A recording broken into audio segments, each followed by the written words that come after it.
Hey, how's it going, everybody? Hope you guys are having a great day. Thanks for tuning in. Skip here, your whiskey tour guide, with another toast to history. This evening, we conclude or do a part two of our history on National Prohibition. In the last time, we looked specifically at the temperance movement, the rise of the temperance movement, the anti-saloon league, some of the players and characters, what kind of that looked like, and how the temperance movement itself could be viewed as the first national lobby group in our country's existence. But we looked a little bit at that. Today, we're going to push on into the realm of prohibition and what actually finalized, culminized through the efforts of the temperance movement. I'll read you once again, shameless plug. Sweet drams are made of these. This is my book. You can find this on Amazon. Now, I mentioned last week that before Prohibition actually started, there was about 20 states by 1915 that had already gone dry, and that was setting the stage. Once emancipation happened, once the Civil War was over, emancipation, all of a sudden the temperance movement began to gain more steam, as we saw last week, and really headed into it. But whiskey was still big business. I mean, whiskey was our national drink in the sense of we were producing whiskey like crazy. We're drinking whiskey like crazy. But there was something on the horizon that even the whiskey drinkers saw and knew was going to play a role. And it actually helped the temperance movement, unfortunately. And that is this. 1914, Europe, the Great War, or World War I. It began, and Hitler's Germany was on the move and seemed unstoppable. And even though President Wilson vowed to stay out of the war, and did for a few years, eventually it came to the point that we did have to officially declare a war on Germany and enter that war in 1917. Now, according to Gary and Marty Reagan in their book, The Book of Bourbon, this says this: along with the rest of the country, the whiskey industry braced itself for more setbacks. The Lever Food and Fuel Act, enacted later that year, designed to preserve food supplies during World War I, made all distillation of beverage alcohol illegal. Drinking was still legal in some areas of the country, but not for much longer. They continued, saying the biggest problem that faced the wets, as they were referred to, was not that enough people in the beverage alcohol business took the dries seriously. Most people thought that if they ignored the dries, they would go away. However, since the majority of brewers and distillers thought of the dries as not much more than religious fanatics, they not only chose to ignore them, but foolishly carried on doing business as usual. A bad move, and one that would eventually lead to their downfall. And so the distillers, the brewers, the alcohol manufacturers, they just kind of played it off like, they don't have enough, not going to matter. But again, that lobby group took them, and it surprised them. They just kind of put them to the side, thought it was not going to matter, it's not going to amount to anything, and it did, and it hurt them. Now, the 18th Amendment is what we know of as quote-unquote national prohibition. Now, the 18th Amendment was proposed to Congress on December the 18th of 1917.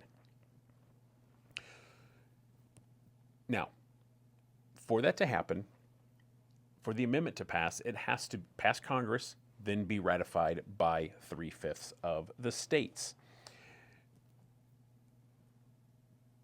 Unfortunately, as the dominoes were falling, that ratification was happening, and the final state to actually ratify the 18th Amendment was Nebraska on January the 16th, 1919.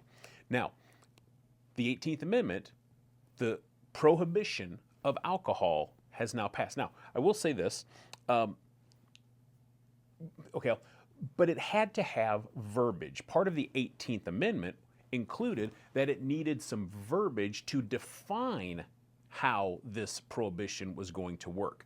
So with that enters a Minnesota Congressman, Andrew Volstead, and the Volstead Act is birthed and passed, and which would effectively put prohibition or the 18th Amendment in its place. Now, President Woodrow Wilson actually vetoed the Volstead Act, but the temperance movement had secured enough votes that they overrode the president's veto, and the Volstead Act, or National Prohibition as we know it, began on January the 17th, 1920. No sale, no manufacture, no drinking, no nothing. Alcohol was dead. Now, during Prohibition, we see the rise of all sorts of things. So the Roaring Twenties, the rise of the speakeasy. We also, unfortunately, see the rise of organized crime. The grand experiment was going nowhere fast. In fact, it was a complete and utter failure. Now, you had illegal bootlegging. We had all sorts of crazy things happening. Now, there were 6 distilleries that were given a medicinal license. Haha, good. Gotta love America. Always had to have the loophole. Even during Prohibition, they had to have they got to have a medicinal license. One of those was Old Forester, drinking their 1920 Prohibition style right here in my glass. During Prohibition, Old Forester was bottled as medicinal whiskey at 117 West Main Street under Kentucky Permit Number 3. The typical barrel proof at that time prior to bottling was 115. So this is a nod to that. It's a fantastic drink. Don't mind if I do.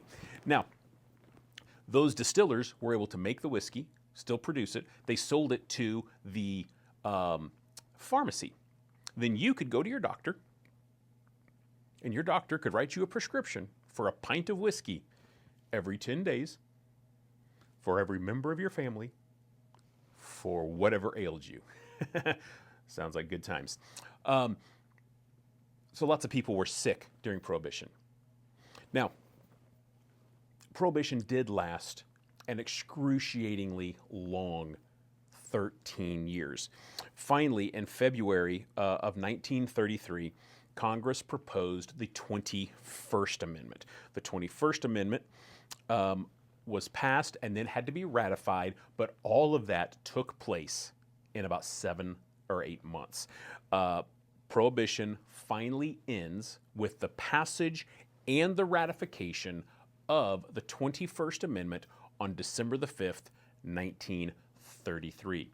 December the 5th is the only national holiday that's actually written into our Constitution. Hallmark, for some reason, does not acknowledge this. Not sure why.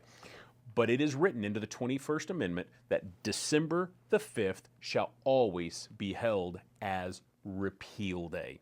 So always raise your glass on December the 5th.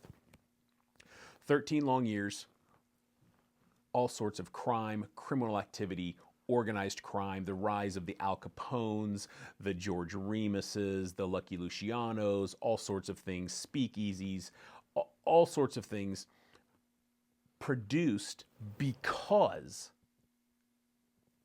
the members of the temperance movement decided that a complete and total prohibition on an item would actually have any effect on society. In fact, it actually had the opposite effect.